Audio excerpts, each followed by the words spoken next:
may 5 millions. Kaso ho sir, yang 5 milyon na yan na ibibigay di umano ni Mike Defensor sa kanila, baka abonado pa po sila sa patong-patong na kaso nakakaharapin nila mga bossing, baka po hindi makalabas sa oblo yung mga yan. Biruin mo, si Alonto Adjong, Leila de Lima, sino pa yung ibang mga nagkaso? Erwin Tulfo, mangilan-ngilan pa lang po yan. Yung isa, si Jose Alvarez, kakasuhan, yung nagsabi na nagbigay daw sa kanya ng maleta. Madami po, mga kababayan.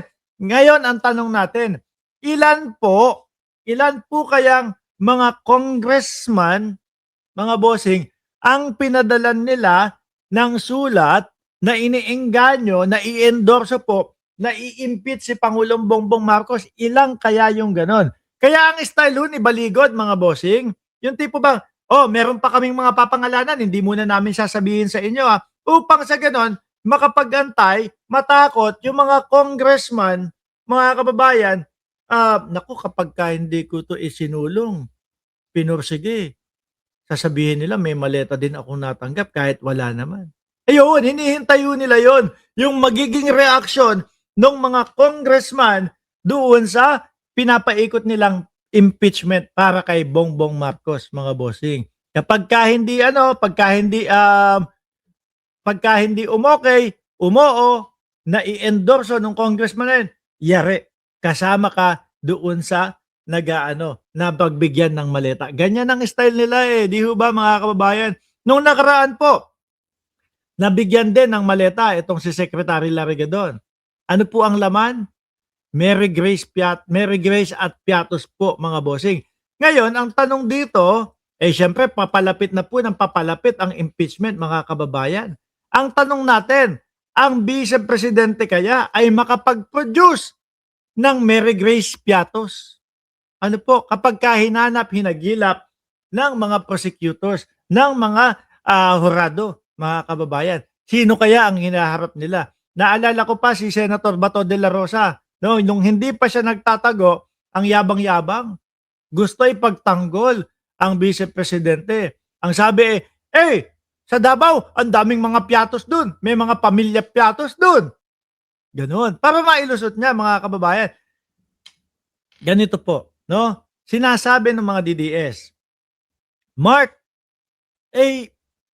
okay lang naman, ubra naman. Yung nickname lang ang gamitin ng kampo ni Sara Duterte. Hindi ho, mga kababayan. Okay, yung nickname, no, para sa atin lahat. Pero kapag sa COA na ipapasa ho yan, mga kababayan, kailangan ng hiwalay na envelope na pagpapatunay at pagpapaliwanag kung sino si Mary Grace Piatos. Bakit po?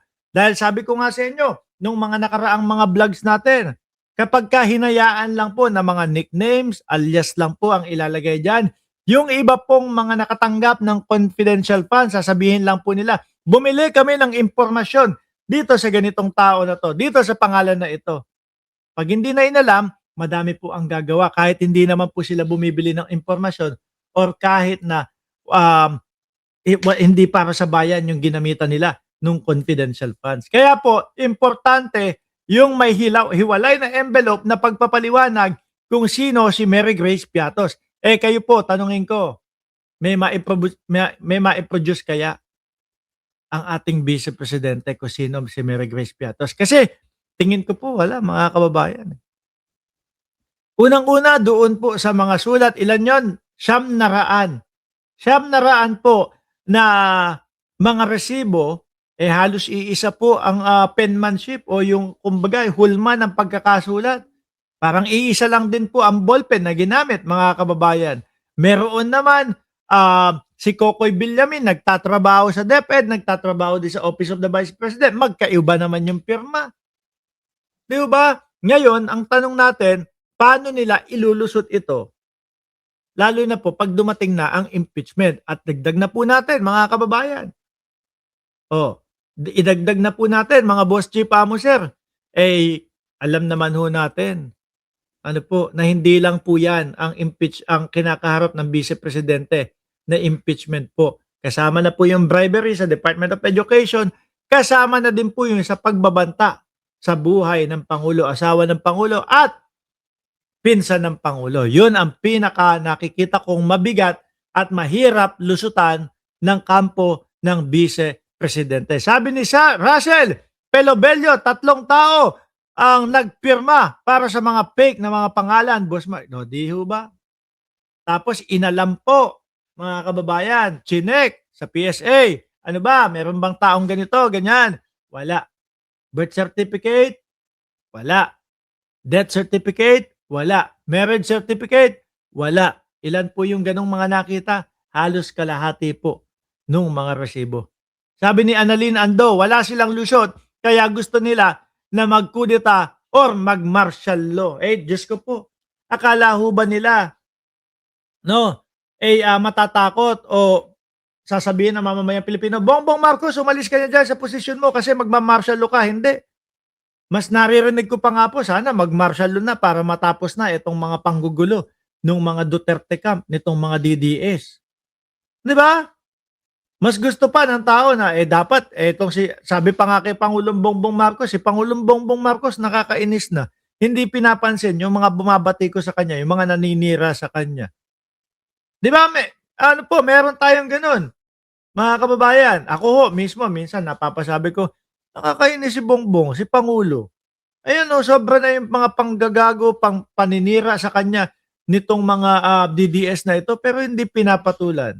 Siguro po, busy talaga ang presidente natin sa pagtatrabaho at sa mga proyekto, mga kababayan. Kaya ulitin ko, sana kung meron man, i-produce, ipakita, no, sa mamamayang Pilipino kung sino si Mary Grace Piatos. Tapos syempre mga kababayan, hindi naman po lang palalantarin yan at patatayuin lang tapos na, hindi.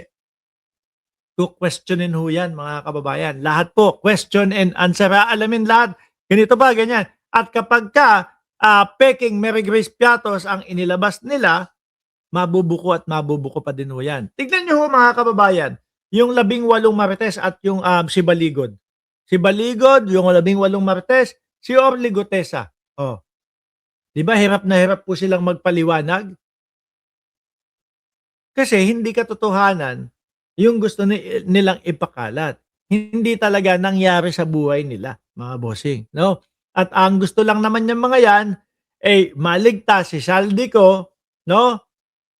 Maging hero si Saldico kagaya ng mga DDS at maipreso ang ating presidente o matanggal sa pagka-presidente si Pangulong Bongbong Marcos. Malabo po 'yun. Bakit? Lalong-lalo na po nandito tayong taong bayan na mga sumusuporta po kay Pangulong Bongbong. Sabi ni Annalyn, kasi alam ni PBBM, aksaya lang sa oras yang mga taong ganyan. Correct. Tapos, ang Vice Presidente, nakita mo, sabi niya, hindi ko naman talaga gustong agawin yung posisyon ni Bongbong Marcos. Pwede ba yun? Puro paninira. Puro gumagamit daw na ipinagbabawal na gamot ang ating Pangulo. Wala naman po silang maipakitang mga ebidensya. So ano ibig sabihin nun, mga kababayan? Ibig sabihin, pinupolitikin nila ang ating Pangulo, sinisiraan para masipa sa pwesto at sino ang papalit? Ang Vice Presidente. Di sana ho, mga kababayan, hindi nakikisali ang ating Vice Presidente doon sa mga gawa-gawang issue at doon sa mga walang katotohanan na mga ibinibintang sa kanya. Di ba? Pero hindi, nakikita natin, isa siya doon sa gumagatong, isa siya doon sa nagpapakalat ng maling impormasyon. Tapos sasabihin, hindi daw niya gusto na agawin ang posisyon ni Pangulong Bongbong Marcos. Sino po ang maniniwala doon? Di ba? Sabi ni Sir Sunny Reyes, baka si Bato, si Mary Grace, ang pangit na babae. Uy, grabe. Andiyan na po si Ma'am Suzuki. Sabi ni Lance Christian Baldanzo, yung Elsa ni Peter, live selling. Yung ganun. No, sabi pa doon sa mga kakampik, hihiramin ko muna yung yung Elsa nyo na laban. Siguro, akala niya, makakauto siya doon sa mga kakamping. Nako, sir, matatalino po yan. No? Magaganda ang mga trabaho ng mga kakamping. Yung iba sa kanila, karamihan sa kanila, white collar job. Di ba? Para utuin lang ni Alan Peter Cayetano, malabo yun. malabo iyon. Lalo na po mga kababayan, um, nakikita naman po nung mga kababayan natin, nung mga kakamping na si Pangulong Bongbong Marcos ay talagang puspusan yung pagtatrabaho.